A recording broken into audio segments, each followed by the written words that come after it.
All right, hi everyone. I'm Nicole Peterson, and I'll be conducting today's Microsoft Teams session. I'd like to thank you for joining us for our SMA UK MOD session entitled Alternative Futures of Geopolitical Competition in a Post-COVID-19 World, and this is part one of a two-part series.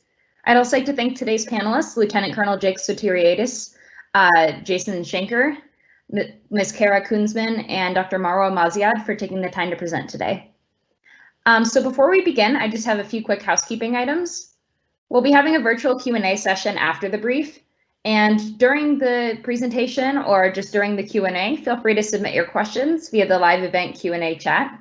It's a speech bubble and it has two overlapping icons. One has a question mark. Also be sure to type in your name and affiliation when you submit your question, or you can submit your question anonymously if you'd prefer for your name and affiliation to not be recorded. You can also vote on which questions you'd like to be addressed most by hitting the like button next to the questions. So now I'm going to briefly introduce each of today's panelists before turning the floor over to them for their briefs. So Lieutenant Colonel Jake Sotiriadis is the Air Force's Senior Futurist and Chief of Strategic Foresight. His work spans the nexus of disruptive technology, geopolitical risk analysis, and foresight analytics. He also served as an advisor to the U.S. Ambassador to Germany, an intelligence briefer to the Secretary and Chief of Staff of the Air Force, and Deputy Chief of the Weapons and Space Division at the National Security Agency. Online, we also have Mr. Jason Schenker, who is the chairman of the Futurist Institute and the president of Prestige Economics. He's also one of the world's leading futurists and financial market forecasters and has been ranked one of the most accurate financial forecasters and futurists in the world. We also have Ms. Kara Cunzeman, who's a policy analyst and a lead strategic foresight for the Center of Space Policy and Strategy at the Aerospace Corporation. In her role, Cunzeman is focused on cultivating a formalized approach to futures thinking at aerospace through strategic foresight through corporate strategic initiative. And last but not least, we have Dr. Marwa Maziad, who's a visiting scholar at the University of Washington's Jackson School of International Studies and a non-resident scholar at the Defense and Security Program of the Middle East Institute in Washington. Her academic publications focus on U.S. foreign and defense policies, as well as comparative civil-military relations in the Middle East cases of Turkey, Egypt, and Israel. So now I'm going to turn the floor over to today's first speaker, Lieutenant Colonel Sotiriadis. So over to you. Thanks, Nicole. Appreciate it. Good morning to everybody. It's so great to be here and to speak at this forum. We've got a wonderful panel who have all participated in writing our Global Futures Report, and we're really excited to share some of the conclusions and also the methodology behind that this morning. Before we get started, I'm just going to do a quick screen share so that we can get the slides up there. And Nicole, if you can just confirm that everybody is able to see the slides, then we'll continue.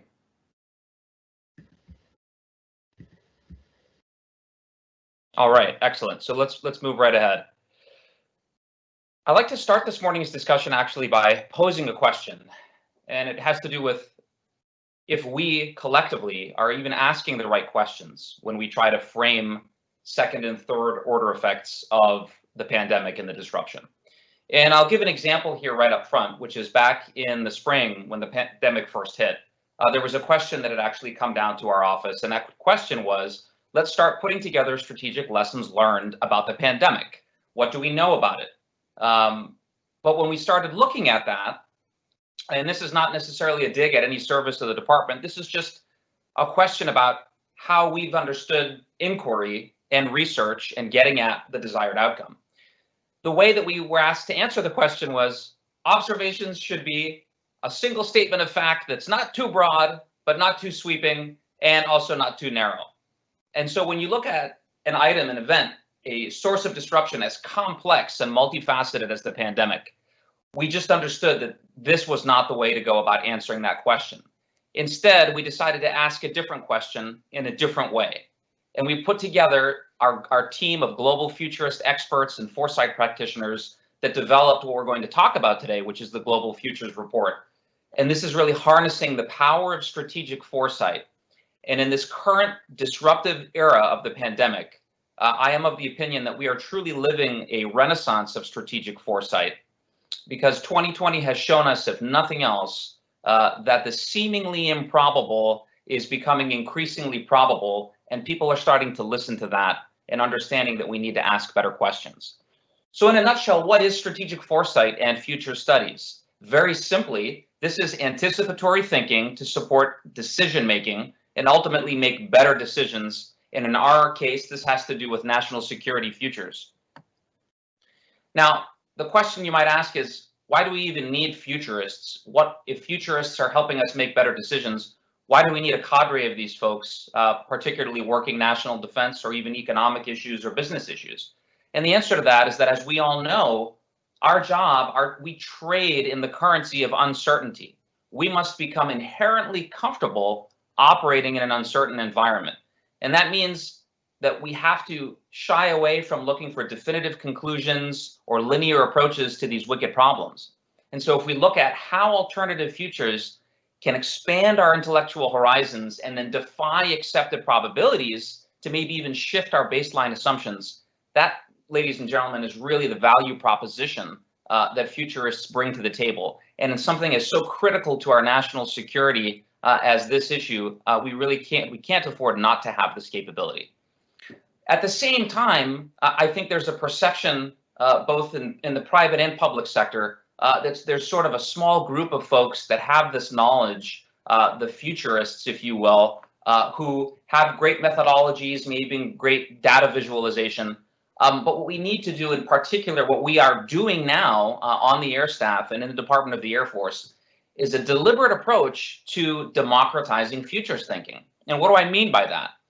Well, the audience, the panel that you see here today is an element of that. It's an element of that broader effort. And number one, we have to adopt this idea of a systems-based approach, understanding that everything is interconnected. When we're looking at a complex item or complicated item like the pandemic and national security, we cannot just look at one particular area. And as we'll talk about today, that's why our Global Futures Report addresses all of the sources of disruption that have touch points back to both the Department of the Air Force and Department of Defense's core mission sets. The second point here is that we need to start embracing the idea that everyone is a futurist. We all have certain ideas and conceptualizations about what the future could be. And I'd like to also caveat here that futurism or future studies doesn't mean predicting the future. As a matter of fact, we're embracing the idea that the future as a singular entity doesn't exist. There are multiple possible futures, and all of those futures are constantly in flux. But what we need to do is develop our cognitive operating system to be able to analyze, frame, and characterize the strategic environment in a radically different way than we've done up until this point. And the third point I'd mention is to embrace analytic complexity. And when I say complexity, I don't mean something is complicated. I mean actually quite the opposite. I mean something actually has non-linear causality, codependent variables. Multi-sources are actually leading to the causality of a particular issue.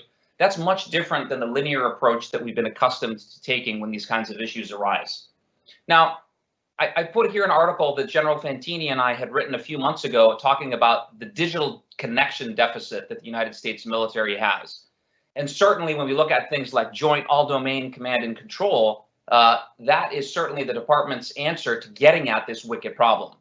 But I'd ask a different question and say, what about the cognitive connective deficit that we have? What are we doing to address that? What are we doing to actually inculcate a different modicum of thought when we talk about strategic planning? This is why strategic foresight is so different than trend analysis and intelligence analysis. So if we look at current trends, if we look at everything being equal and nothing changing, that's what trend analysis gives us. It's lots of data that tells us what to expect if the present continues. But intelligence analysis, by and large, generally give us a likely, most likely adversary course of action or least likely course of action, and that's based on established patterns of behavior. But strategic foresight forces us to go beyond that. It forces us to stretch our intellectual horizons and then build a capacity for new thinking. And we do that through what we call horizon scanning across a range of areas: scientific, technological, economic, environmental, and political. And we build scenarios that help us envision alternative futures. And ultimately, what we want to do is build preferred futures and aspirational futures of where we want to go. Now, I'll call your attention to this diagram here just to illustrate one point. If we look at this being the content, or this diagram from the Institute for Conflict Research in Heidelberg, we'll see that they're analyzing the leading sources or instances of violent crisis and war since 2017. What's circled there is ideology. And I call that to our attention because as we look at something as complicated as great power competition, we see that the number one cause of war over the last 3 years is actually ideology above anything else.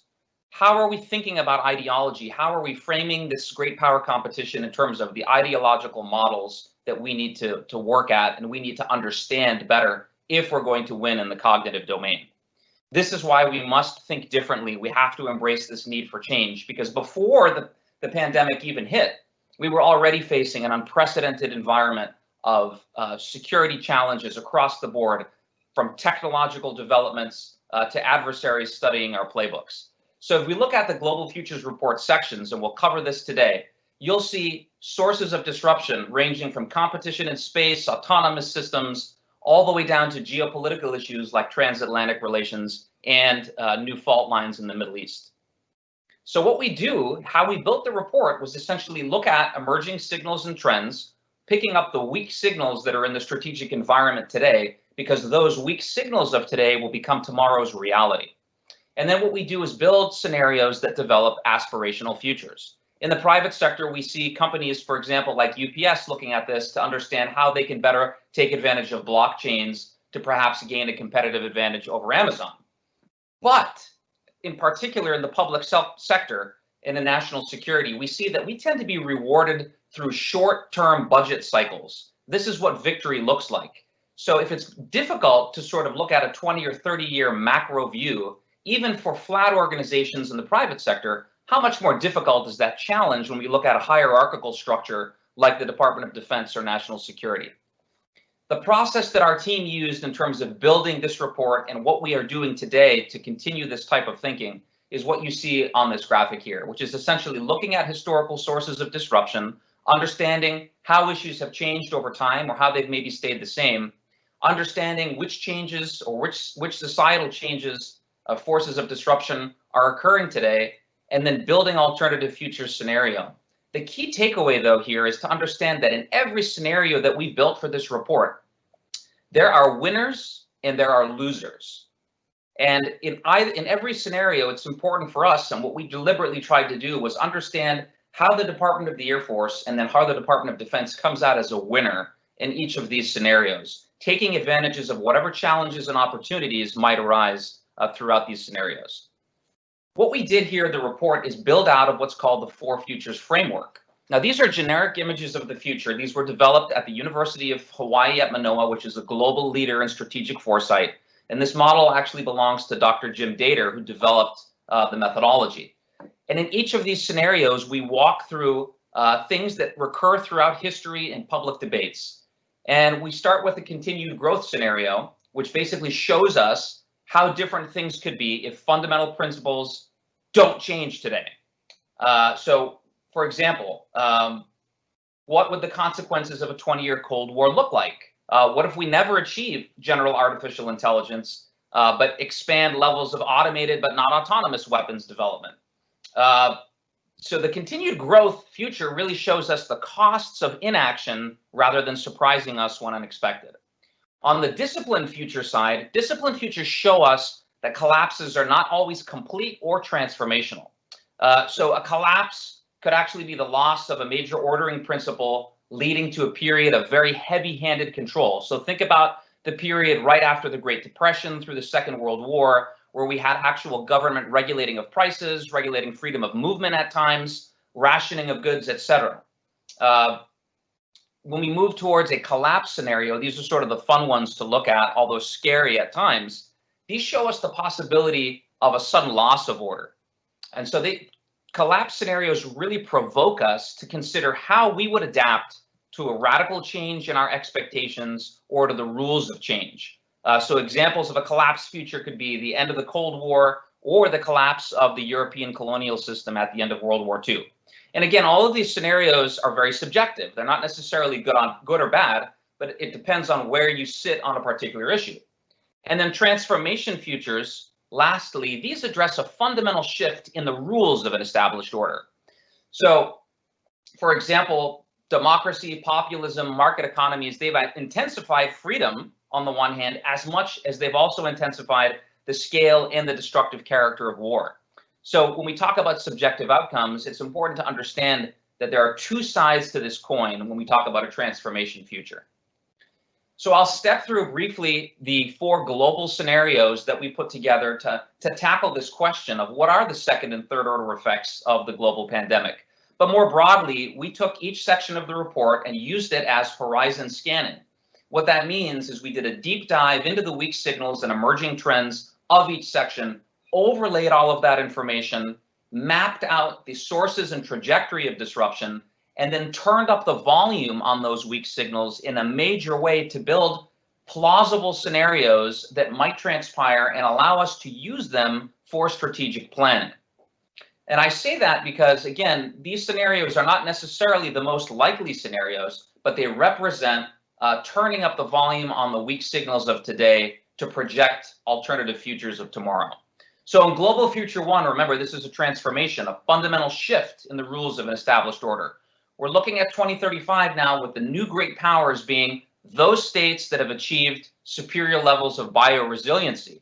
And so now we're seeing that national biodata stockpiles combined with this blend of capabilities in AI, satellite-based imagery, and also connectivity, they really raise the premium on connecting, making information ubiquitous across our forces.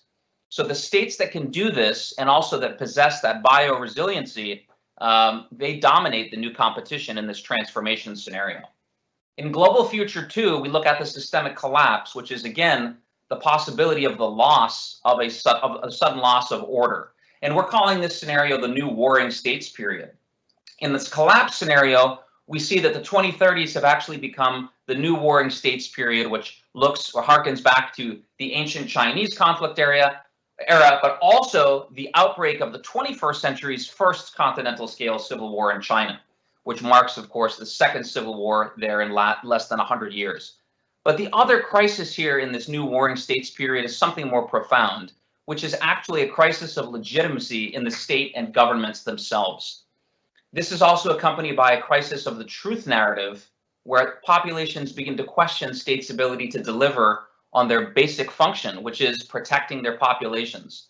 And so this truth narrative coming into question is a major crisis of legitimacy that accompanies the systemic collapse. In Global Future 3, we look at the discipline scenario, which shows us that a collapse is not necessarily always complete or transformational. And so here we start seeing authoritarian states and liberal states actually employing the same tactics in terms of highly centralized and restrictive measures as we see recurring bouts of COVID-19. We're actually looking at surveillance regimes here now no longer being voluntary, but here again, challenges and opportunities. Which organizations, which entities can be the winners and losers in these scenarios? We're looking at, in this case, national militaries and potentially national air forces augmenting commercial supply chains and even the oversight and production of goods so that we can prevent riots and hoarding. And finally, in Global Future 4, which is the continued growth scenario, showing us how different things could be if fundamental principles don't change. Now we're seeing in this what we're calling endemic disruption, that states that can maintain data profiles of their populations, but also understand the data profiles of their competitors' populations, have what we call a rhythmic readiness. And so now what we're seeing is that states are able to determine when not only their populations or our armed forces of their competitors are going to be disrupted. And this actually increases probability and also increases likelihood of aggression. So this rhythmic readiness actually increases global instability because states are now calculating on when they have a locked-in advantage to take aggressive action. Again, in each scenario, there are winners and losers. In this case, though, the Air Force benefits significantly because there's this necessity of limiting the reliance on troop levels in a new offset strategy, and also looking at things like a smaller amount of civilian air traffic and access to the skies limited by proliferation of UAVs and then also long-term low-orbit surveillance systems. So before I hand it off to Jason, a few takeaway thoughts from the report writ large, and then today we'll follow on with the sections on supply chains, competition in space, and geopolitical competition in the Middle East. At the end of the day, a few thoughts from this are that we now are going to see disinformation campaigns, not just limited to any singular actor. There's going to be a combination of all of these actors, perhaps alone or jointly, trying to influence global populations through these influence campaigns, targeting all assets and facets of society. But as we'll talk about, we also can't take our eyes off emerging fault lines that are developing today, many weak signals that are going to become the conflicts of tomorrow. And also the idea that this pandemic really accelerates the export of China's worst characteristics, while also delaying the Belt and Road Initiative. There's also an opportunity, though, much like after the 9/11 attacks, where we see perhaps more tolerance in societies for accepting a trade-off between surveillance and automation in the name of public health, much like we had that equation of surveillance and safety and security after the attacks. I'll put a link up to the report online, which you can find. But thanks for listening. We're looking forward to your questions, and I am going to turn it over to my friend and colleague Jason Schenker, who is going to talk about national security supply chains. Thank you very much, Jake. That was a wonderful overview, and really, it was a great report to work with you and the rest of the team on. I'm happy to be here today to share my thoughts on supply chain and how I looked at this from a futurist perspective and where we identified really the risks, both on the upside and the downside, for what the future might hold in this scenario framework. So I think the most important thing is, if we think about kind of where we were going into COVID-19, that's kind of a really important starting point as we think about what the future of supply chain afterwards, not just the near term, but in the longer term, might mean. Globalization had really driven a well-integrated set of global supply chains, everything from raw materials, commodities, agriculture, all the way up to really important technology goods, which have also been increasing in strength and capabilities, the power of which will parabolically increase likely going forward.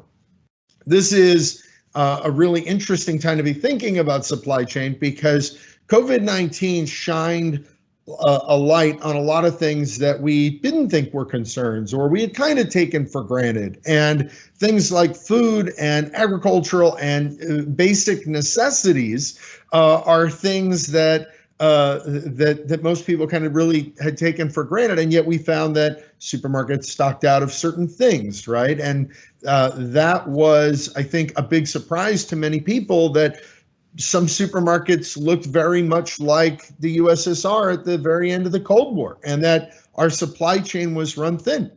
I remember being on a phone call in early March with a group of CEOs, and combined they control, their companies have tens of billions of dollars in revenue every year. And we were talking about food security and supply chain.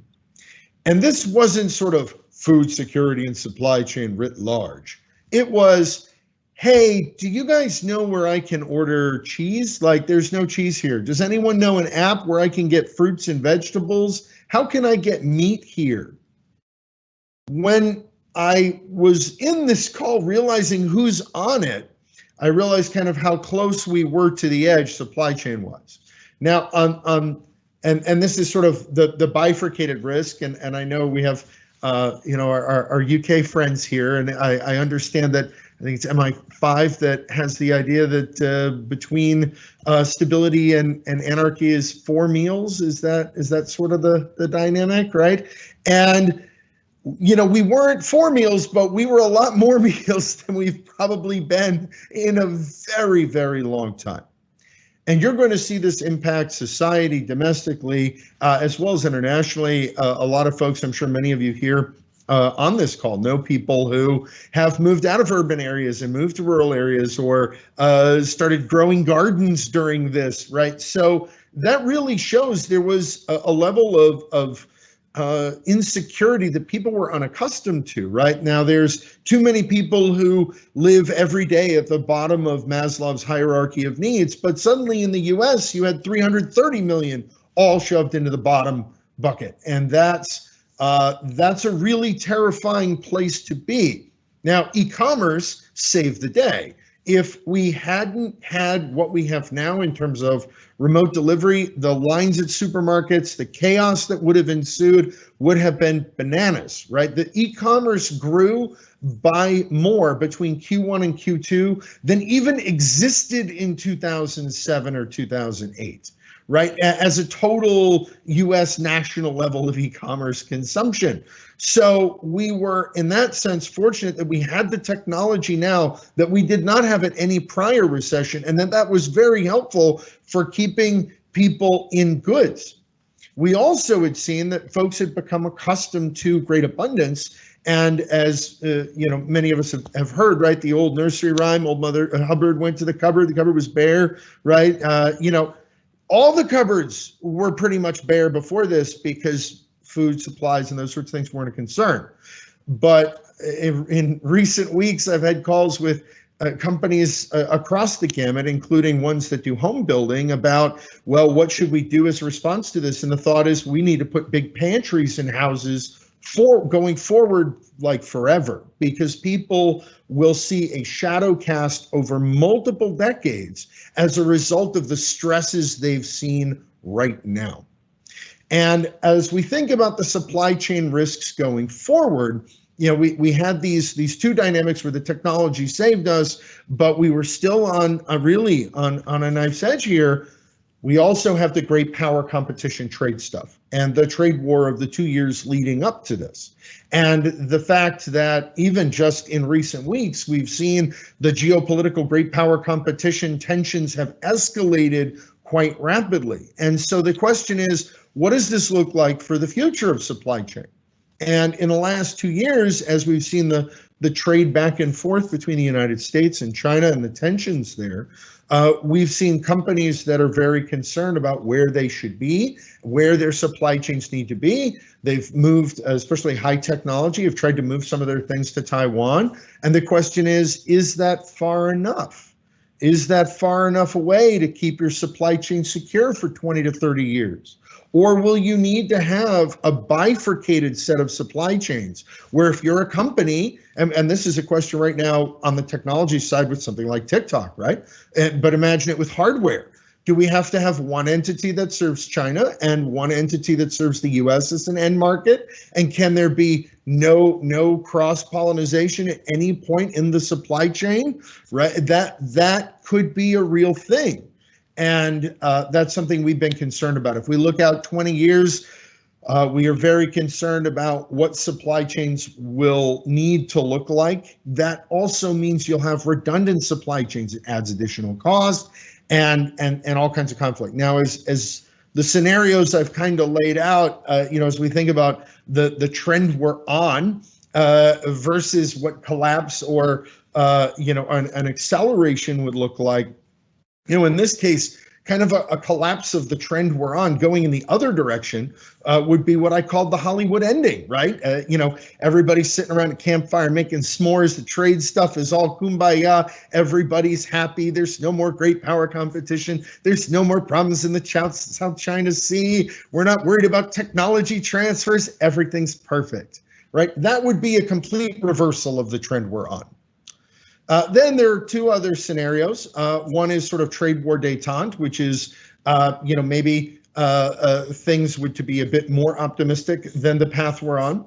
The path we are on, though, is what I've called the best of frenemies, which we see the tension. And by the way, I know frenemy is like a word that's entered the current lexicon and feels like very zeitgeisty and whatever. This is actually a term that was quoted in the 50s, referring to the relationship between the U.S. and the USSR. So frenemy is not a new idea, and we are there, folks. So, I think going forward, this back and forth where we get moments of tension, but things ease off. And there's this ebb and flow of a very tense great power competition relationship that freaks out folks in the supply chain and results still maybe in a bifurcated set of supply chains, or at least bifurcated supply chains or duplicative supply chains for high technology, less commoditized, but higher technology products.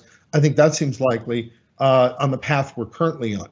But then, of course, there's one level further in terms of what we could see, and that's the fourth scenario I've laid out here, which is the destined for proxy war question, which is looking into the 2030s and saying, you know, look, if we continue on this path and we don't see an ebb and flow and we just see things tighten up, where do we end up? Now, the US and the USSR didn't directly have conflicts, but most of the conflicts of the last 120 years have been proxy wars, and they don't necessarily have to spill over into the whole big deal, but the proxy war stuff could get really messy really fast, especially for supply chains.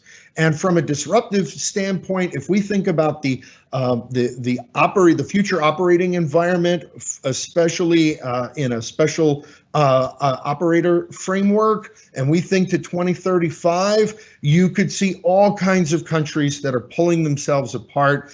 The influence, the counter-influence, the primacy of digital print media capitalism, in other words, social media that can really just be weaponized at a very low cost to really reconstitute what nationalist identity means in a way that tears up the traditional national cohesion based on fin de siècle principles of being within a certain geographical border and exposed to the same messaging. People have created their own subnational identities, and in some countries, this could become an issue. As I think about the great power competition with the US and China, and we look 10 years forward, if things get tighter, there's a lot of areas in Asia that could come much more squarely under China's influence. And then the countries too big to influence that are maybe highly heterogeneous, that are large, that are nearby. I think of, I don't know, India. You could try to psyops and create proxy war conflict around. So there's all this kind of messy stuff, but that's kind of the gamut of things. And for me, and I come at this not with the tremendous academic background in futurism that Jake has, but as an economist who looks at behavioral different dynamics as well as a negotiation and peace building background. And I would say that if we look at what's coming forward, for me, when I look at these scenarios, understanding the levers between the different outcomes, what is it that you push or pull that creates the different outcome? That's really important to getting what Jake talked about earlier, the preferred future. If you want a certain outcome, you need to know what lever to pull to get there. And that's really important with the futures work that he's doing and that I've done here with the team. And it was just really great to be involved with. So with that, I thank you, and I look forward to the Q&A, and I pass it off now to Kara. Great, thanks, Jason, and thank you to SMA for having us. We're really excited to be here. And of course, we just have to applaud Jake for his wonderful leadership in pulling this activity together. I think he's really just been a great champion of foresight and brings that really academic rigor to the futures practice. So just a little bit of background on, again, where space was prior to COVID. I think establishing that baseline really is important before you jump right into thinking about the future. Space really is important for the future security, peace, and leadership of the United States. It has been increasingly important, integrated, and a rich global resource across commerce, defense, and everyday life. Pre-COVID, there has been a lot of really exciting advancements in the commercial sector. We have seen a lot of movement in proliferated LEO constellations. There's been enhanced venture capitalist and private investments that are going to continue to invest a variety of startup companies.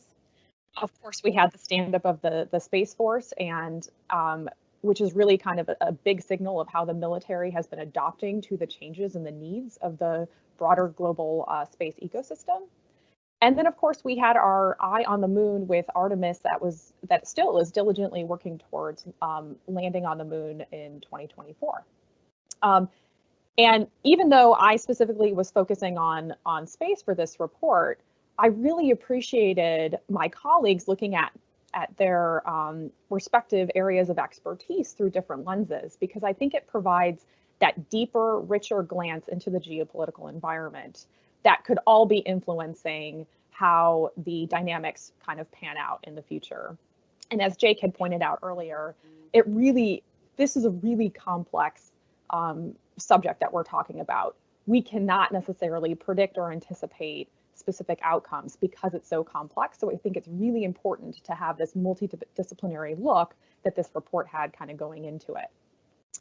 So with the pandemic, in terms of space, I think a lot of things that were happening were really just kind of inevitable shakeouts or accelerations. So as some of you may be aware, OneWeb actually filed for bankruptcy. They're the ones that had a pretty substantial investment from SoftBank, and that was really just an early indicator of some of their weaknesses within their business. Bigelow Aerospace, which is also a startup or a small company that is focused on making hotels in space, they also went bankrupt. And then, of course, there were trouble for bigger players that play in space that have other markets, such as Boeing. The smaller companies could be potentially disproportionately affected in the future. As we know, timing is everything, especially as you're getting startup and they don't have tons of funds on reserve, for a rainy day. However, we are still seeing a pretty strong set of investments coming in and continuing on in the small sat and then the startup companies for space. And I really need to applaud the DoD for recognizing some of the critical and potential issues with these startup companies, the smaller companies that have really pushed forward into the progress that space has been making. And they're addressing some of these through the acquisition working group. Also, of course, we have to talk about supply chain, right, Jason? I think we also saw for space just how vulnerable our supply chains are, how integrated they are. We literally cannot build a spacecraft without getting overseas parts. So, of course, that added a lot of complexity, especially at kind of the peak of COVID hitting in both China and the US. Operations. So a lot of companies were actually very resilient in continuing to build and maintain the workforce and the production lines. However, as you can imagine, there were several snafus in terms of maintaining classified work environments, getting people in the skiffs, trying to put proper management. I think it just shined a light on issues that already existed with how do you operate and move quickly when everything is highly classified. And I think this has been a really interesting moment for us to surprise ourselves at how much work we could actually get done in an unclassified environment. And yet we push forward. SpaceX made a remarkable launch of 2 astronauts to the International Space Station on May 30th. It was a truly historic moment. They are moving forward with their Starlink LEO constellation. And so, all in all, it has been a shock, but I think the aerospace industry itself, or the space industry, the aerospace industry is actually suffering quite significantly. It's still making progress. Now, that being said, you have to kind of look down the line at the secondary and tertiary effects of maybe some of the economic outcomes that haven't really shed light yet. And I think that's where there's some cause for concern. So I too kind of use the 4 futures construct in how I was trying to peer and pull apart possibilities of the future for the space enterprise. It's really important, if you're not familiar with futures thinking, that you don't look at these futures as mutually exclusive. Rather, they're just trying to stretch your mindsets about different possibilities. But in reality, the outcome is probably going to be some sort of mix between a couple of them or even all of them. So the first future I looked at was just a continuation mode, so business as usual. And that's not necessarily a dull or boring story. There was a lot of exciting things coming for space prior to COVID. Space is going to continue to serve as one of those many domains for which geopolitical and transnational power plays will be made. Ongoing challenges include challenges in the congestion with LEO, and lack of debris mitigation standards, the lack of international norms and behavior, heightened competition and tension in space, which we are seeing on a daily basis. And then, of course, this budding yet fragile commercial space industry that is hungry for infrastructure and leadership from the US government and the international coalition. And then, of course, in this scenario, we're going to be facing the same challenges and opportunities that we faced prior to the pandemic. But this is not necessarily a dull or boring journey by any means. I think there were a lot of challenges before COVID, and those still actually exist after. The second scenario I looked at was the disciplined scenario, which was looking at order and control. So in this scenario, we kind of called out a cooling period or perceived cooling period on geopolitical competition. Obviously, I don't think we're really seeing that right now. And at least in the immediate sense, countries were going to be more focused on the inward health and economy and social order than any sort of outward engagements. And this might mean, especially as we look into longer term, as finances start getting tighter, the US might divest its efforts in going to the moon, perhaps maybe even for political reasons.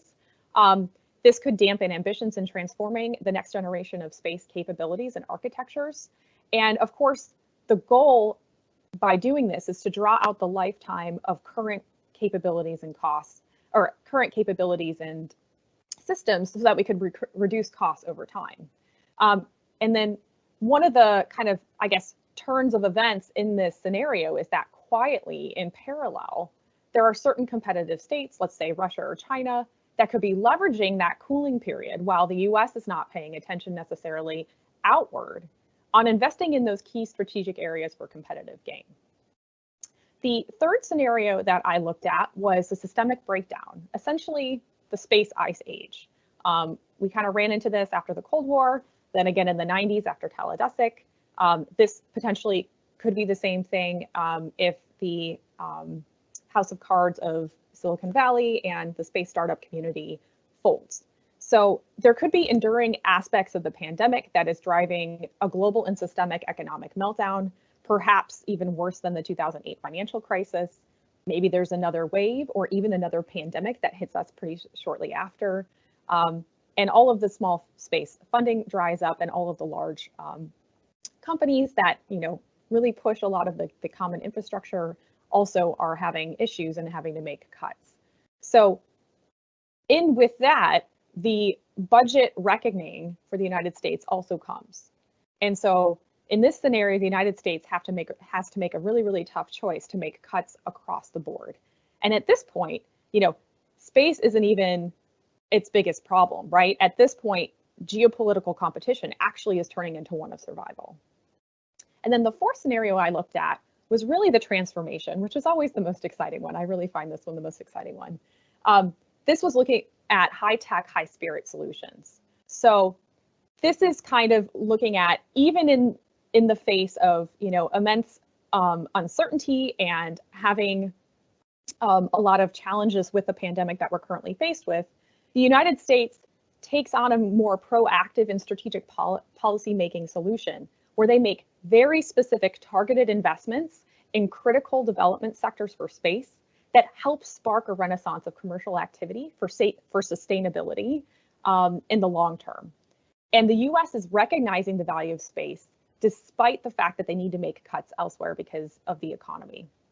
And as they cut the fat across programs, they focus on what really matters most. So they focus on the technology pipeline, agile contracting, and strengthening partnerships with the commercial sector and international players. Essentially, we learn how to do a lot more with less. And this helps us preserve space as a resource for humanity for the next 30 years as it has the past 30 years. So I think this has been really interesting because if you can look across futures, we can kind of reflect that this moment in time, the pandemic has provided us this really unique once-in-a-lifetime opportunity to collect data and observe the world's interdependencies. And actually look at them from space, which has been really, really fascinating. So it's a really incredible moment for us to reflect and look at how might we need to refocus our efforts, including what is the vision and role that space serves in strengthening the US strategic posture? Where do we want our efforts to be? What is the why for the space enterprise? I think the biggest opportunity with COVID is that this can serve as our wake-up call. Our approaches needed to change before COVID, and they obviously need to change now. I think COVID has just kind of brought to light very, very abruptly in everybody's face that we really need to change with the times. We are now in an intelligence age. We have to be swift. We have to be strategic in all that we do. And space is a very important part of this calculus. One of the other key things that I had found is that if we are not vigilant, we have to be looking at how competitive powers such as China could be using this period of economic cooling to leapfrog the United States in capability by continuing to invest in strategic areas within the space domain and potentially posing surprise to us if we aren't paying attention. And I think the other really key point here is how does the US smartly utilize the resources that it has so that it can maintain advantage, not just in the near term, but for the long term. So no matter what future actually pans out, the future is going to be rife with challenges, but also really exciting opportunities for space. The speed and agility, the technical prowess, the readiness of our strategy is going to be tested. But leaders have to make sure that the actions that we take today are going to build a world where US leadership is strengthened and not weakened. If the United States gets caught in chaos and doesn't spend enough time clarifying its vision, it could wake up in a not so distant future that we don't like. So I guess in summary, coming out of this very disruptive global event can provide a lot of enlightenment and help us motivate to change for the better. Our strategic competitors could leverage this moment better than us if we're not careful. But either way, we have a choice. There's always room to build a better future, but we have to find those opportunities and act on them. And I guess just one final note as I kind of wrap up my section, really exciting update today. Our strategic foresight group at our company is releasing what we're calling our futures map. It's a Pathfinder's guide to the future space enterprise. I will send a link over to Nicole and hopefully she can pass that on to you. And it's just a much more in-depth look at where space could go. It's really fun. It's really exciting, and hopefully it can be kind of a break in your very busy day. So thanks again for your time. I'm really looking forward to the question and answer section. And I'm going to hand it now over to Dr. Marwa Maziad, and she's going to talk about geopolitical competition in the Middle East. Thank you. Hello, everyone. I'm going to share some slides here. So my section was concerned with the geopolitical area, a region, the Middle East. And the premise here is that there are fault lines within the Middle East that are emerging and more or less newer than focused on, and that has to do with, pardon? Dr. Maziad, sorry to interrupt. Your slides aren't displayed right now. Oh, let's try this again.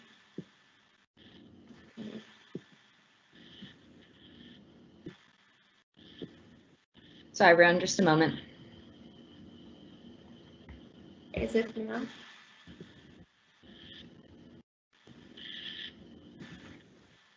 Is it showing? Okay, yeah, the slides are shown now. Okay, so as I say, this is my section on the geopolitical competition in the Middle East.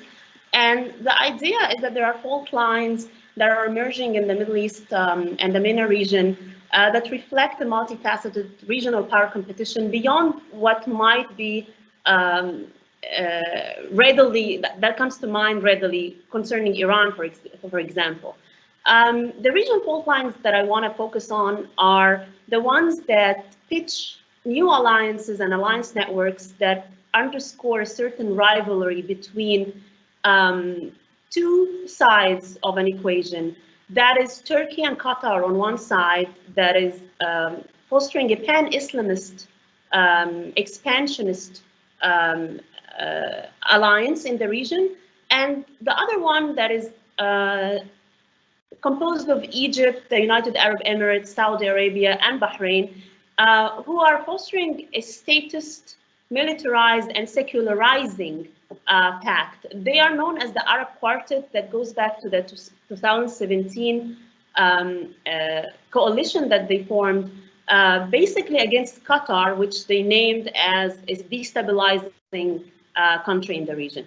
Well, the alliance that formed between Turkey and Qatar had in mind a more regionally hegemonic and successful pan-Islamist project that relies on transnational movements, namely the Muslim Brotherhood that expands throughout the region, and other militant or non-state actors.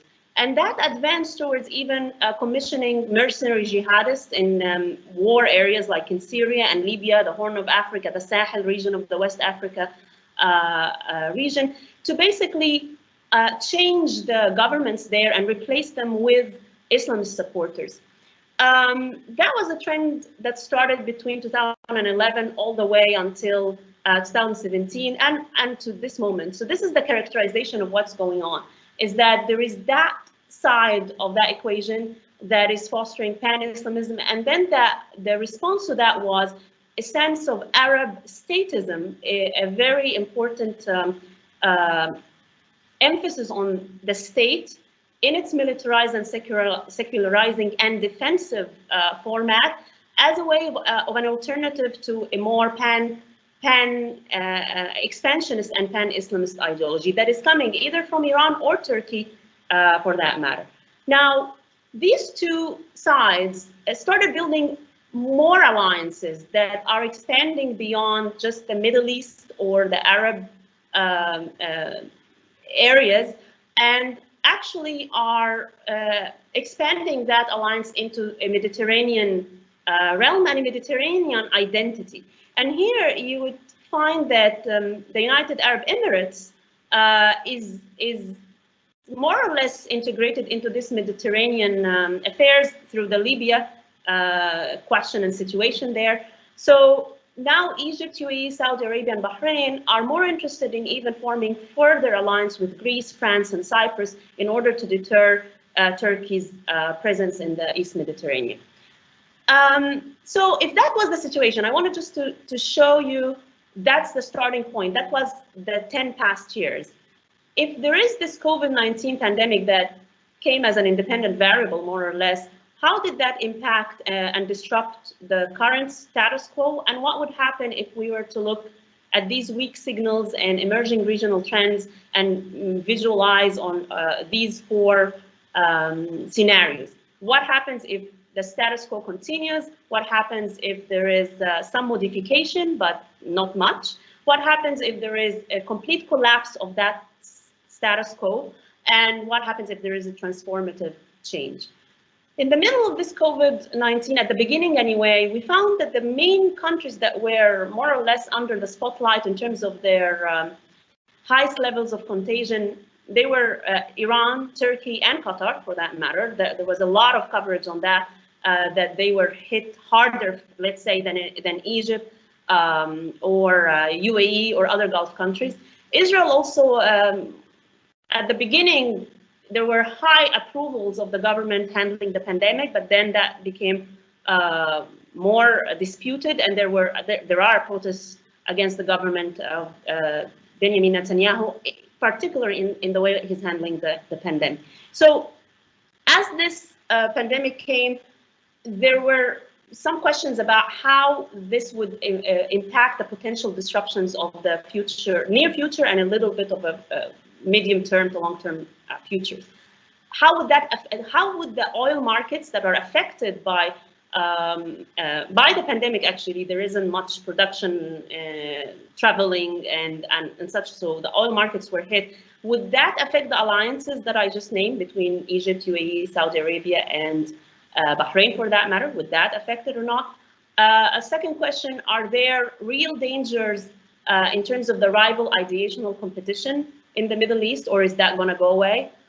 What is the future of the Turkish and Iranian regimes? Not just the Iranian regime, but the Turkish current regime that is extending now for up to 17 years, even if there are a next election that would be won.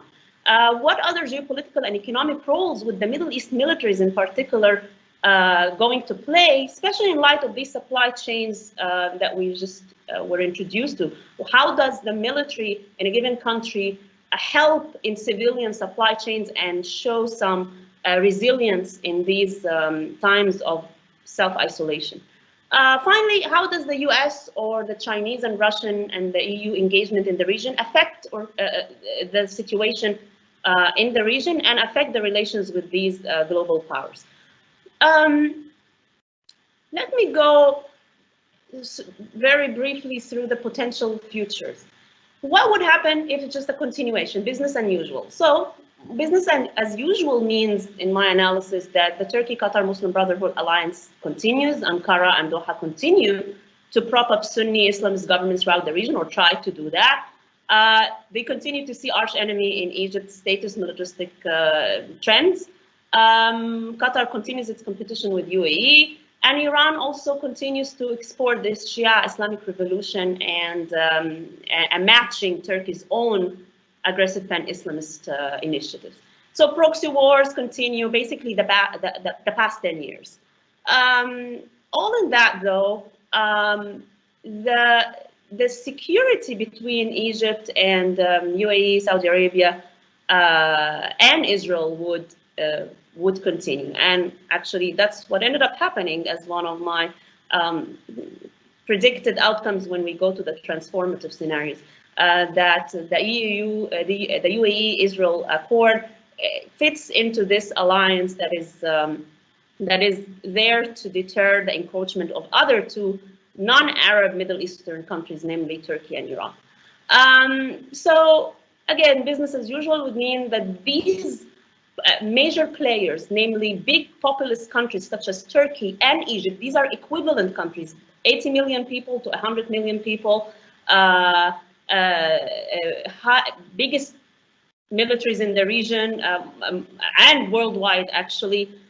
They have diametrically opposite positions ideologically, and they are paired up with two important Gulf states, Qatar one side and UAE, that are competing with one another.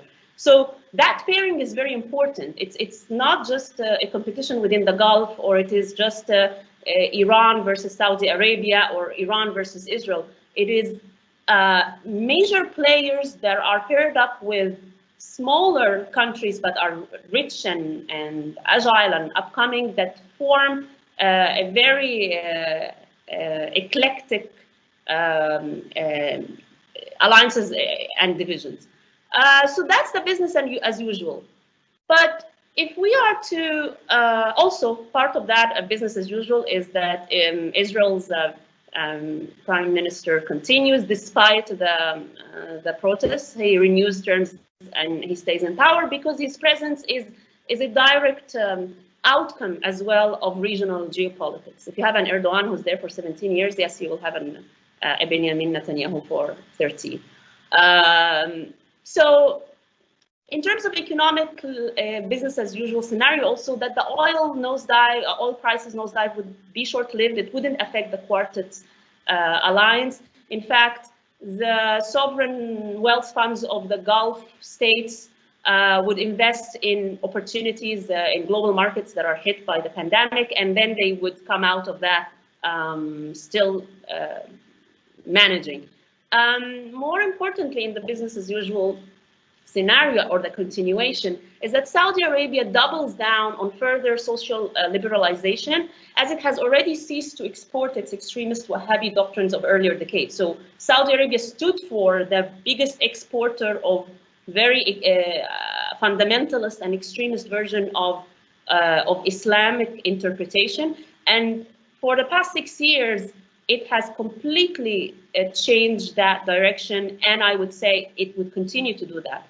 And that's a risk it took, and it seems like it's paying off, actually. It's not deterred to undo some of that despite the risks. Also, in terms of the military role in all of this, is that we see that Egypt and Israel, in particular, are two states that have been operated in crisis mode for the longest time. And they are adept, and their militaries, respective militaries, are equally adept to augment logistics, distribution, and supply chains. That are better positioned to step in when there is that kind of interruption in supply chains and stuff. And they have the similar legal setup to the U.S. Defense Production Act, where basically the military would pair up with civilian companies or outright provide food assistance and expand the state Medicare services. So ironically, they have very similar legal setups to the US, but they evoke them most of the time just because they deem themselves to be in crisis mode and emergency mode most of the time. So that's the difference. If we're to go to the second future, which is more of the status quo, more is what I was describing, but with a little bit ordering and controlling and modification, we find that actually, no, the expansion schemes, primarily by Turkish and Iranian presence in the region, are considerably hindered and deterred through clear red lines. And we saw that particularly in Libya, for instance. Egypt has been drawing certain red lines there, and the parties involved are dancing around that, but in a way decelerating the expansions there of Turkish backed forces. Also Iran itself would find itself incapable of supporting militant elements throughout the region. We saw that after the Lebanon tragedy there of the explosion in the port. Hezbollah and Iran are both being narrated differently by Lebanese and other regional players. Same for the Houthis in Yemen and Shia militants. That the maximum pressure on Iran would push it, the maximum pressure policy of the US on Iran would push it to not be able to finance these proxies as much as it used to. So basically that's the ordering. One part of that also would be pervasive surveillance solutions and machine learning, AI applications to monitor the population health throughout the regional countries. And Israel here leverages a controversial tech tools originally designed really to track terror groups, but now are being debated whether they would be handy for the kind of health surveillance that might be seen as necessary. But it's debated whether it's necessary or it's too much government control on the citizens. Part of the ordering and controlling has to do with the border between the region, the Middle East, and Europe. And we would see more cooperation between Egypt, France, Greece, and Cyprus, as really a sharp contrast to Turkey's own weaponization of Syrian refugees as a way of letting them in, not letting them in, by which Turkey has been dealing with EU members. So that would be more or less, but some tampering with or some taming of the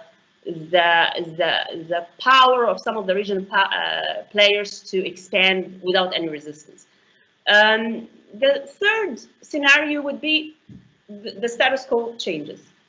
And that would be systematic breakdown. And that's a scenario that would envision regime change in Turkey and Iran on their own. They just ran their course. They've been there for too long. Iran is already 40 years as a theocratic type of revolution that took 40 years. It's no longer a revolution. It's a very ingrained system. Also, Turkey, by 23, 24, Erdogan would have been there for 23 years in power. That's the exact number of Ben Ali of Tunisia. So Ben Ali was ousted for 23 years in power. Well, I'm watching for that because there are more similarities than not. Now that time frame is very important because the juncture of 23-24 marks the 100th anniversary of the establishment of the Turkish Republic. And Erdogan, the president of Turkey, has been systematically, slowly, and then suddenly changing attributes of the Republic enough and appropriating it to reflect what was missed, which is the Ottoman Islamic Caliphate that was abolished in 1924. So there was a vision that Turkey was supposed to celebrate its presence and its welcome hegemonic presence in all these countries, namely Egypt, Tunisia, Gaza, Somalia. But given what happened over the past 10 years of actual resistance of these other players, there's no much celebration in that sense. But I would envision here, under this scenario anyway, a complete confrontation and collapse of these ideologies. Under this pretext, political Islamists are no longer perceived as the only democratic representatives of Muslim majority polities. Basically, just because you're a Muslim doesn't mean you're an Islamist, or you would be represented politically by an Islamist government. There are distinctions between a Muslim who's even pious or not, religious or not, and an Islamist who has a particular hegemonic political project for the region and even beyond the region, because in the doctrines that it's a very universalist idea anyway. So in this scenario also, the Muslim Brotherhood is in tatters. It's not perceived as up and coming and the future, or offering an ideology that would garner support among the young or the middle age, for that matter. And Libya, under this scenario, is not Islamized under Turkey's wing. That's the battle there. That's the debate there. Where would Libya go? And under this scenario, Libya would not be under Turkey's wing. In this scenario, Turkey and Iran would become different states. Turkey would revive a secular republic, go back to that. Iran would tap into even older historical Persian roots, and under the civilizational turn, actually, they would fit more with their neighbors, namely Egypt, even Saudi Arabia, and Israel for that matter, since there wouldn't be such competition over regional hegemony or the monopoly of Islamic religious authority. Under this scenario, Qatar would jump ship off of the alliance with Turkey. It would realize that it has been shouldering an immense financial burden. It's been trying to save the lira at least 7 times so far since 2013, and by giving billions of dollars just to give it a boost. And basically, there would be a collapse of that pan-Islamist agenda. Each country would have its own defensive, important borders, strong militaries within, but without a pan this or pan that agenda.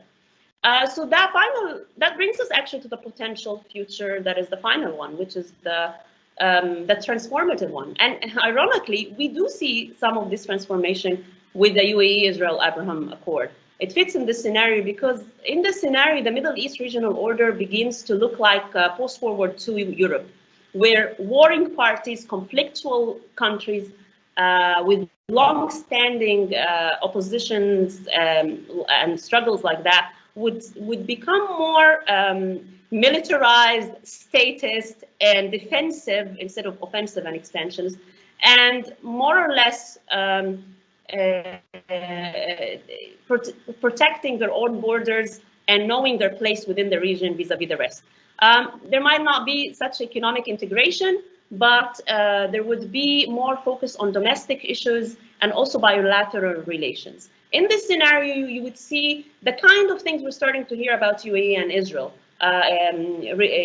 collaboration on technological innovation, scientific discoveries. The UAE is up in Mars mission. Actually, they're collaborating on COVID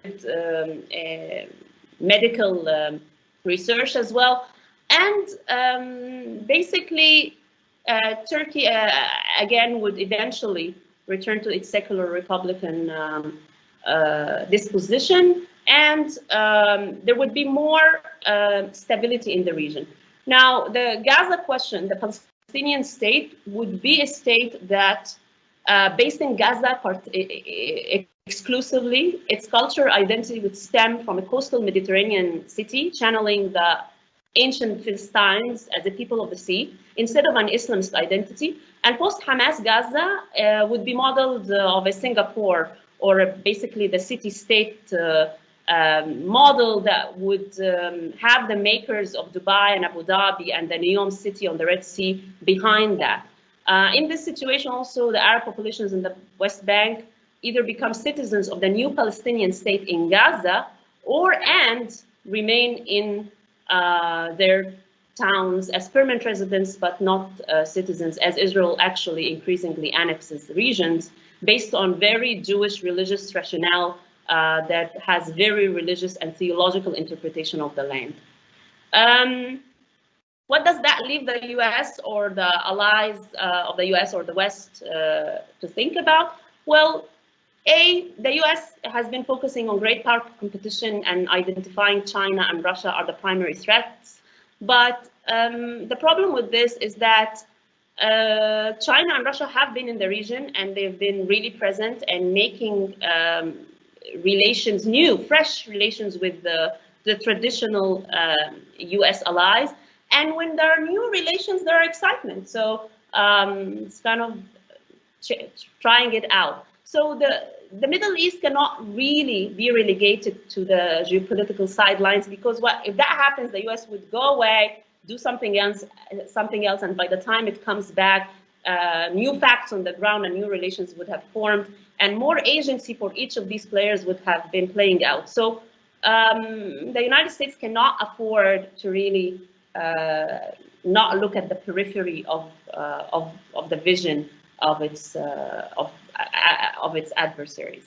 So, and that's also for another reason, that the lobbies and counter lobbies of these countries over there in the Middle East have actually been playing out in the United States. There were titles that used to be called, like book titles, The United States in the Middle East, and it traces the history of the United States in the Middle East. But now I would say that the Middle East is in the United States through the lobbies and counter lobbies of these very sides of the equation that I showed.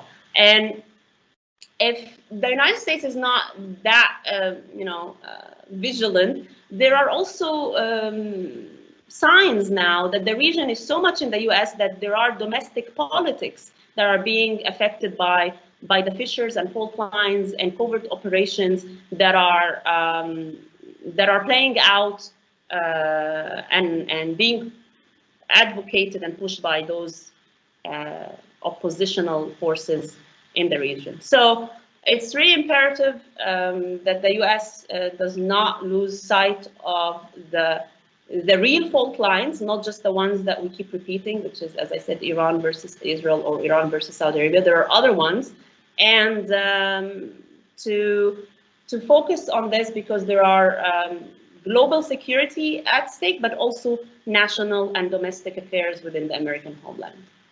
Thank you very much.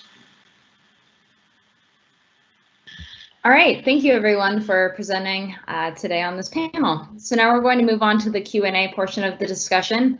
Feel free to still submit your questions in the live event Q&A. We'll be taking questions still as the Q&A goes on. Also, if you have a question for a particular panelist, feel free to write their name in your question, or just say that the question is for the panel. Okay, so our first question is from Jerry Sohan. And Jason, I'm going to allow you to elaborate more on this. I saw that you inputted a bit of your, that you submitted a bit of your inputs in the Q&A chat, but just for those on the recording and for those that are listening in and may not have seen it in the Q&A, I'll ask the question once more. So this question is with regards to supply chains. And the question is, there are aspects of supply chains that take decades to change. For instance, a mine takes literally decades to start in the US. How do you take into account disparate timelines when looking at future trends? Great, thank you very much. And I don't know if my second response, because Jerry had asked a second question. So the first answer is, that in general, some of the most critical global commodities tend to be fungible, right? During the Cold War, there's a reason OPEC is headquartered in Vienna, which was reunified along with Austria at the end of the Second World War as a more neutral spot, so that oil could flow between both Warsaw Pact nations and NATO countries. Grains, of course, also well known, were also transported between the US and the USSR during the Cold War, and that trade still existed. Mining, and this is the secondary question, and I don't know if I published my response. I don't see it there yet, but it might be up there. And if it's not, I'll just rewrite the answer. But you know, the most important issue here is the fact that the minerals that are on the strategic list fall into the rare earth minerals category. They are not found everywhere. Many of those, inconveniently enough, in a great power competition world, are in China. Others of these rare earth minerals are found in Africa and are in places where China has financially sought to secure their supply chains in the long run, given especially the importance of manufacturing for the economy of China, which is more than double a percent of GDP as it is in the US. Now, from a global, like macro standpoint, those are not the metals we consume in the greatest volumes, even though those are the metals and minerals that we might see as critical, especially for some defense purposes.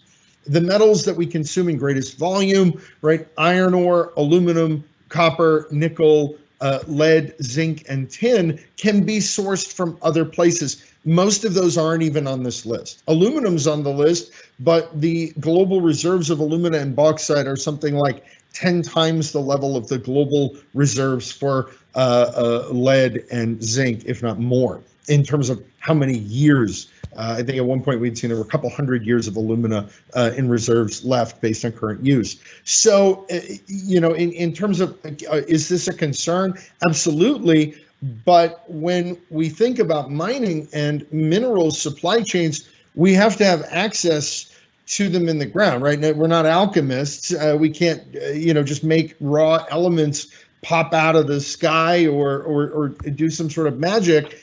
It's really a matter of finding where they exist and then developing those. But we have to have the access to the topography where they exist in the first place. Okay, thank you. Our next question is from Lieutenant Colonel John Severns, and the question is for Dr. Maziad. And the question is Turkey's cooperation with Qatar and their pan-Islamic enterprise attributable to Erdogan and his party, or is it something that Turkey would even pursue under a different regime?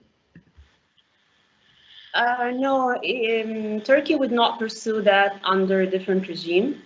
Because it was not pursuing that pan-Islamism under prior to Erdogan, even though there were always elements of pan-Islamism in Erbakan or other parties that are preceding Erdogan, but it manifested that Erdogan is in power for the past 13, 14 years, and the alliance he formed with Qatar and the Muslim Brotherhood within the region was the idea that they decided to pursue. So basically, I'm trying to say that no, with a different regime and a different leadership in Turkey, that would not necessarily be the direction the country takes. So we're not talking necessarily about Turkey in vacuum. We're talking about certain policies at a certain time under certain circumstances.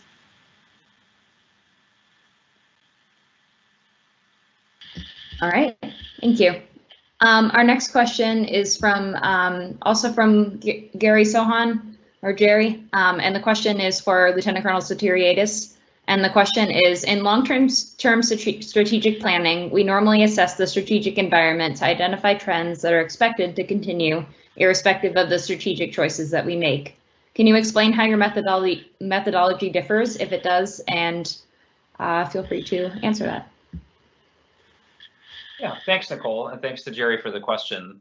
And I just want to say before I answer the question, it's such a pleasure to be on the panel with these three individuals, because I feel like I still always come away learning something from all of them talking. So it's so great to have them on our team together. And I would respond to Jerry's question by saying yes, actually, part of the process of looking at weak signals and emerging trends and then mapping out sources of disruption takes into account trends that we think are going to remain the same, trends that are going to be, if you will, immutable with the passage of time. And you are obviously going to factor that, calculate those projections, if you will, into any potential scenario development that you're going to do. Because it's important to understand that if you think where we really get into, I think, a break of trend analysis with futures analysis and futures analytics is that in building scenarios, the magic ingredient that we use is implementing theories of stability and change to the quantitative data analysis that we have. Because to be very honest, if you're not using a theory of stability and change in your analysis and your scenario development, you're frankly just making things up. And there are enough bad analyses out there today that I think will be a testament to that fact. So yes, absolutely, that's part of the process.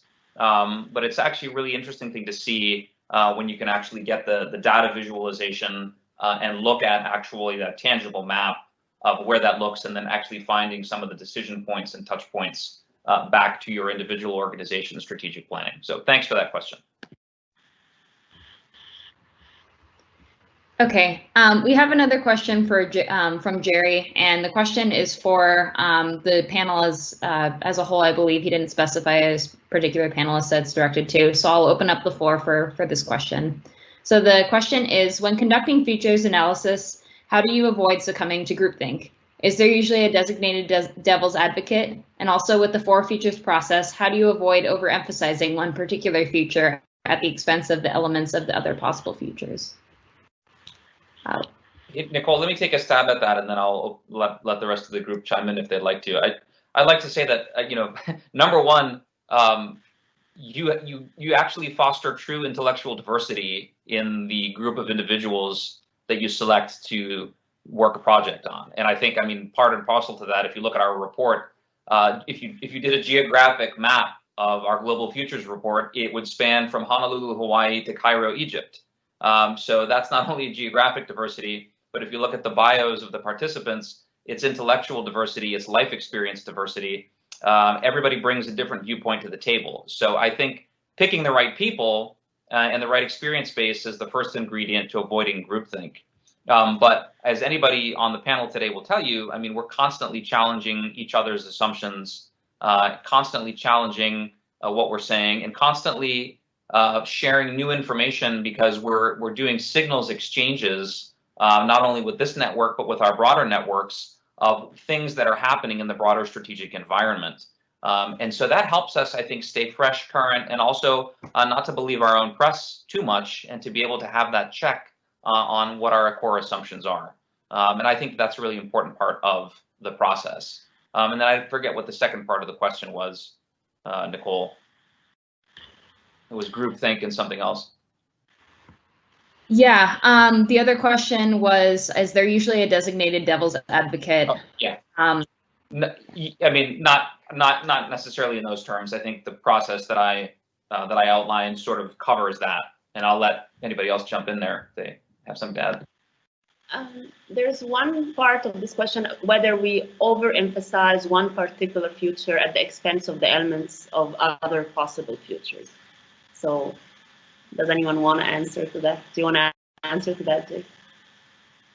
Yeah, we don't. I think that's the director answer is no. You don't want to emphasize. That's the beauty of having those archetypes that have been so meticulously researched that recur throughout history, so that you don't emphasize any particular one. I think that's actually the trap that we tend to fall into, in particular in national security, is we sort of have an image of the future that we would like to maybe match our assumptions to, but in many cases that isn't really what's reality, and we need to expand our horizons to embrace the scenarios. And Jim Dater, who I keep going back to, but is really looked at as the father of future studies. He said an important thing, which was that any useful statement about the future should initially appear to be ridiculous. And I think that that's a very important statement to make, especially as we approach this from so many different perspectives.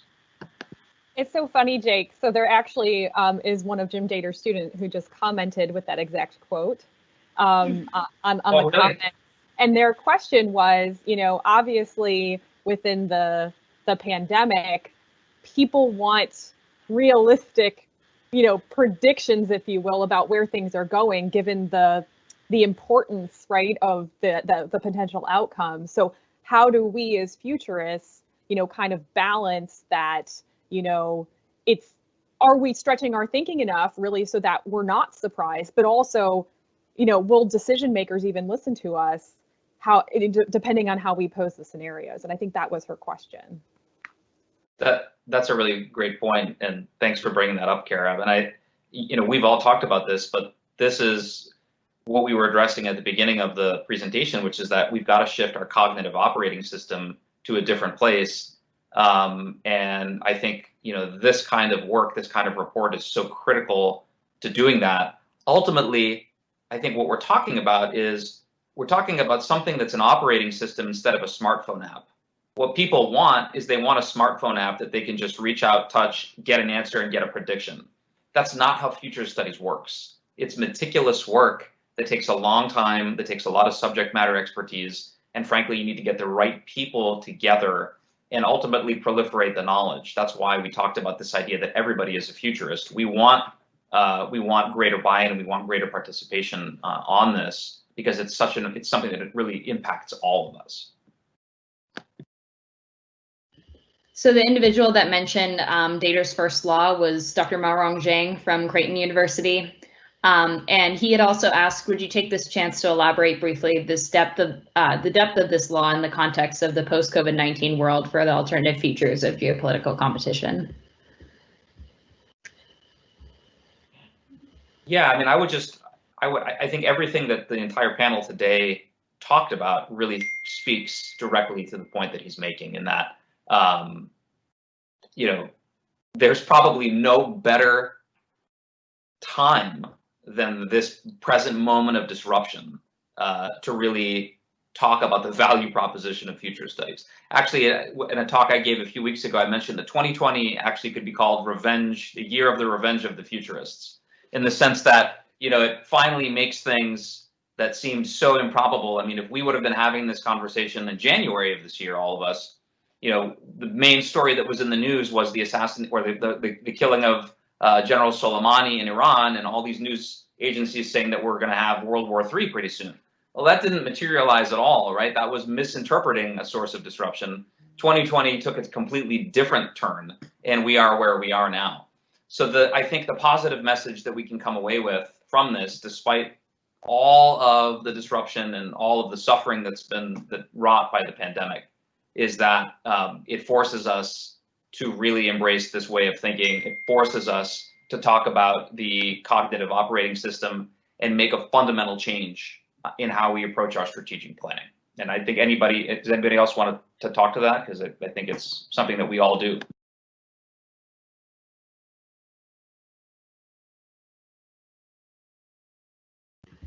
Okay, well, in that case, we'll just move on to our next question. Also, for everyone's knowledge, we are going to stay on for a few extra minutes. Our panelists have greatly agreed to go over by a few minutes while we address more questions.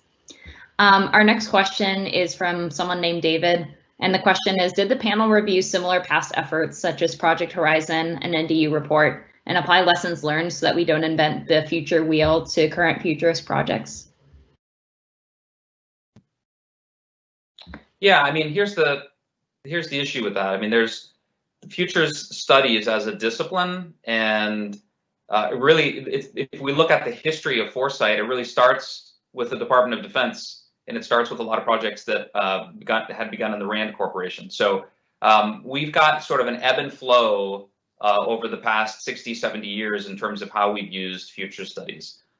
So no, we're not reinventing anything. As a matter of fact, I think I would call it reintroducing something that's a really important tool with which to check our assumptions, and I think more develop our strategic planning in a much more disciplined manner. The idea really behind this is to try and future-proof our planning. I mean, Dr. Maziad talked about some of the developments in Turkey and the Middle East and the disruption. This is not something that was unforeseen. And this is just an example that I'll bring up because it's so germane to the discussion. There is an actual cost, a financial cost, to not paying attention to something like ideological futures. We tend to get so hung up on buying things faster, which is what we call innovation in many cases, which is acquisition faster, or in basically applying tech solutions to wicked problems. But we had an ideological future problem that wasn't addressed directly, and now we look at a $1 billion shortfall because of not being able to sell F-35 to a key NATO partner. How many other situations like that, how many other weak signals are out there today that we're missing and we're not connecting the dots on? That's really the job of reports like this and futurists, to be able to go back to whichever type of organization that they're working for and deliver that kind of analysis so that we can ultimately make better decisions. So no, we're not reinventing the wheel at all. I would say that we're enhancing and augmenting and developing more preferred and aspirational futures to lead to better outcomes. Yeah, and Jake, I guess I would also just, kind of piggyback on that. I think it's really important that futures work is perceived as an ongoing practice, right? You don't just write a report on a topic and now you've figured it out. There are signals that have even changed within my chapter. I'm sure my fellow futurists also have had the same on their topic areas that have maybe changed or augmented our viewpoints just from when we wrote this at the beginning of spring.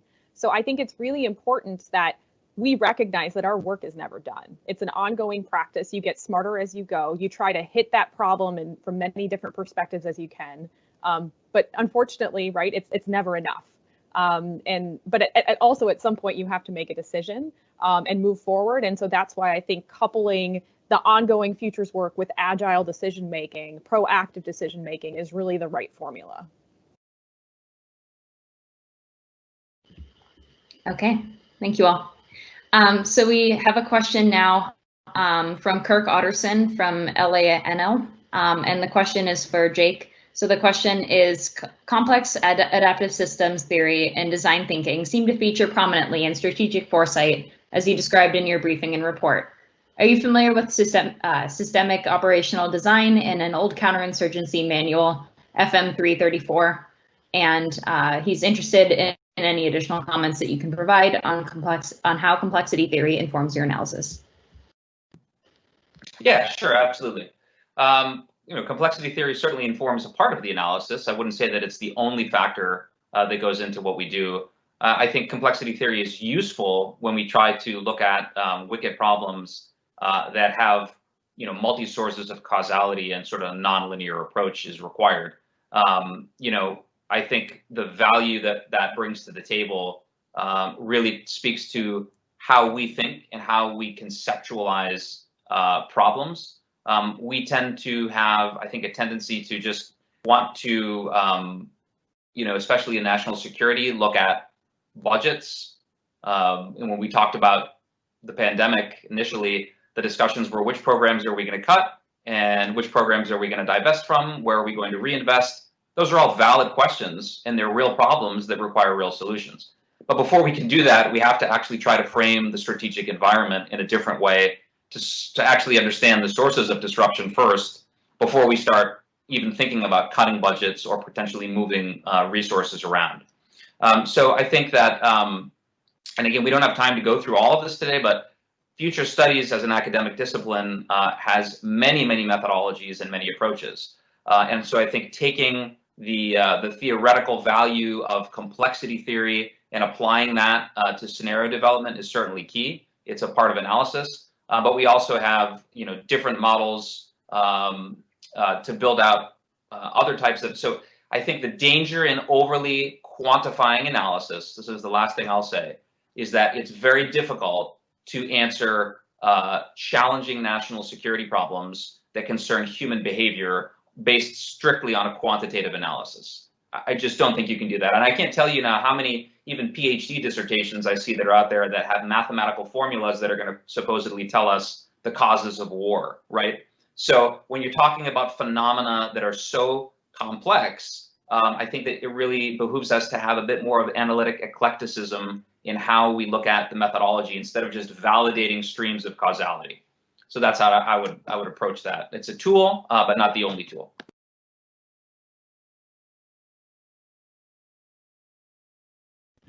Okay, our next question is, speaking of changing our cognitive systems, the New York Times reported this week that the coronavirus testing in the US is as much as 90% inaccurate.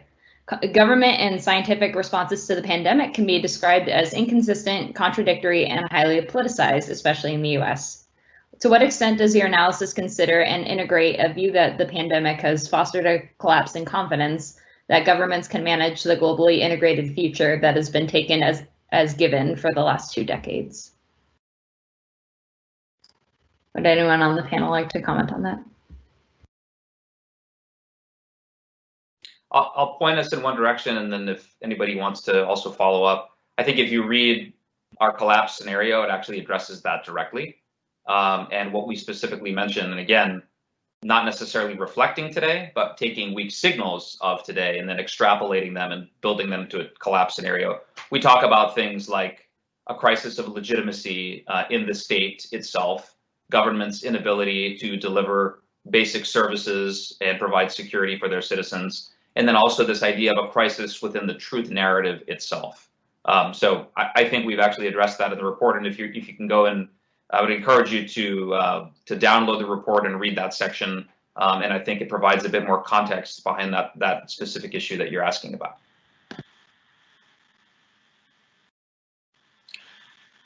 I would want to add just one thing as a contrast. In other countries also, maybe less politicization of the issue makes some citizens more confident in their governments, because there is actually less politicization of the idea that there is contagion and a problem and we're facing it. So I would say that if we map the Middle East countries, you will find some countries where the response of the government was so politicized to the extent of doubting how the government is responding to the pandemic, but there were others that were praising how their governments handle the situation that is actually global, therefore it's on everybody, right? So any response is more or less trial and error for everybody. So actually certain governments fared well in the way they are handling it, because there were maybe less politicization within the polity than we see in the United States.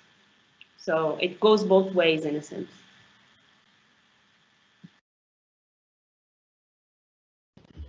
Okay, Dr. Maziad, while we have you here, we have a question from Kirk Otterson directed at you as well. And apparently this is not the first Futures brief he's attended of yours. So he asks, in your systemic breakdown scenario, did you raise any concerns or questions about Iran's nuclear technology as regime change occurred? And if it was not him who asked this first question before, I think I was asked this question about the Iran nuclear technology as a regime. It would be a question of regime change. I think the Iran nuclear question is not as threatening as it's made to seem, because there are responses to it. I mean, Iran is not going to reach the point where it would become a nuclear threat. Israel is taking care of certain steps for that. Therefore, we're not going to reach that point where it becomes such a regional threat that is a nuclear power. I anticipate actually that there will be regime change enough in Turkey, in Iran, where the military, the IRGC, the military within Iran is gonna be there after the ideological mullahs, the Islamists, are out of that power, but they will not be a nuclear threat to their neighbors. So there will be a doctrinal change in Iran that will not rely on a nuclear presence that would be a threat to its neighbors. There would be maybe peaceful use of nuclear material, like, we have UAE itself has a nuclear program right now, and I think Egypt will follow and Saudi Arabia will, but that's for non-weaponization of the nuclear technology and power there. So I think the future will be that Iran will never have posed such a nuclear threat to the region at the end of that arc, if you will. All right, thank you. Our next question is from Michaela from SNL. And the question is, it looks like the team conceptualized futures for the year 2035. Why did you choose to look 15 years in the future instead of, say, 5 or 25 years? Was there a rationale for choosing that 15 mark? Yes, absolutely. And the reason for that is, depending on the time horizon that one is looking at in building these types of analyses, you tend to emphasize certain things over others. And so what we wanted to do was keep it analytically rich, but still relevant, I think, to addressing the immediate concerns of the pandemic today as they are unfolding. And so we felt that delving into a 20 to 25 or even beyond look might carry us just too far into the future in terms of being able to connect the tangible dots of the weak signals of today towards the broader analysis. So we felt that the 15-year time horizon allows us to be agile and flexible enough in the analysis while still incorporating, I think, a lot of the uncertainties and weak signals of today, and then building out some plausible alternatives for that time horizon.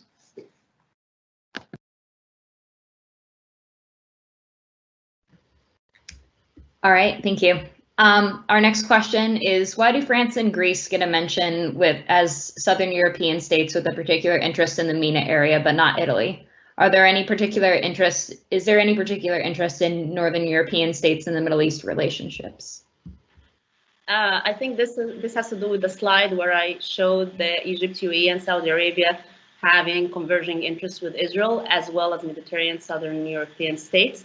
And I named Greece, France, and Cyprus as the ones that are allied with that side of the alliance. Italy is very much interested in the region. And in fact, Italy has been more or less aligned with Turkey as opposed to the Egypt, UAE. So on that particular slide, I didn't have Italy here because I was talking about this side of the alliance, but Italy is definitely involved. Okay, thank you. And then our last question here is, how do you think that the relationship, including trade, resource exploitation, dominance of military ports, between the Horn of Africa and some of the Middle Eastern states will change as a result of COVID? Will the balance of the hegemonic power change, even with Russia and China in the region?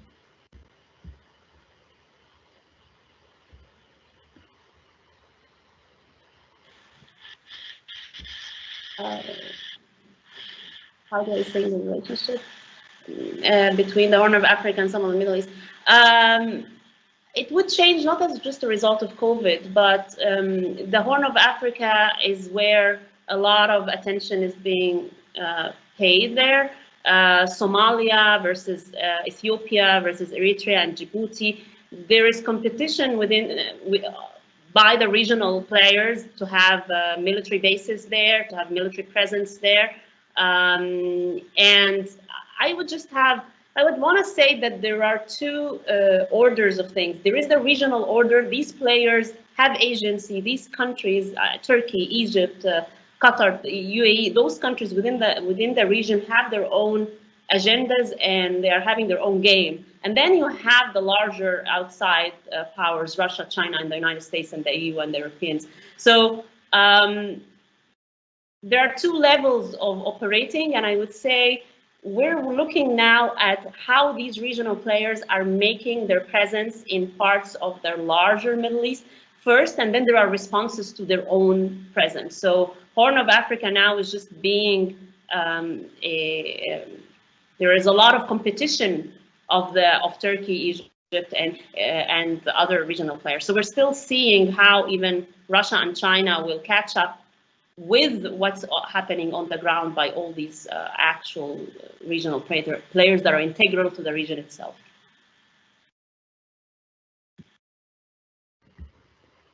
Okay, well, that's all the time we have today for our panel discussion, but I'd like to thank everyone for tuning into this team session, and especially thank our speakers, Dr. Marwa Maziad, Lieutenant Colonel Jake Sotiriadis, Mr. Jason Schenker, and Ms. Kara Cunzeman for taking the time to present. So thank you all. Thank you.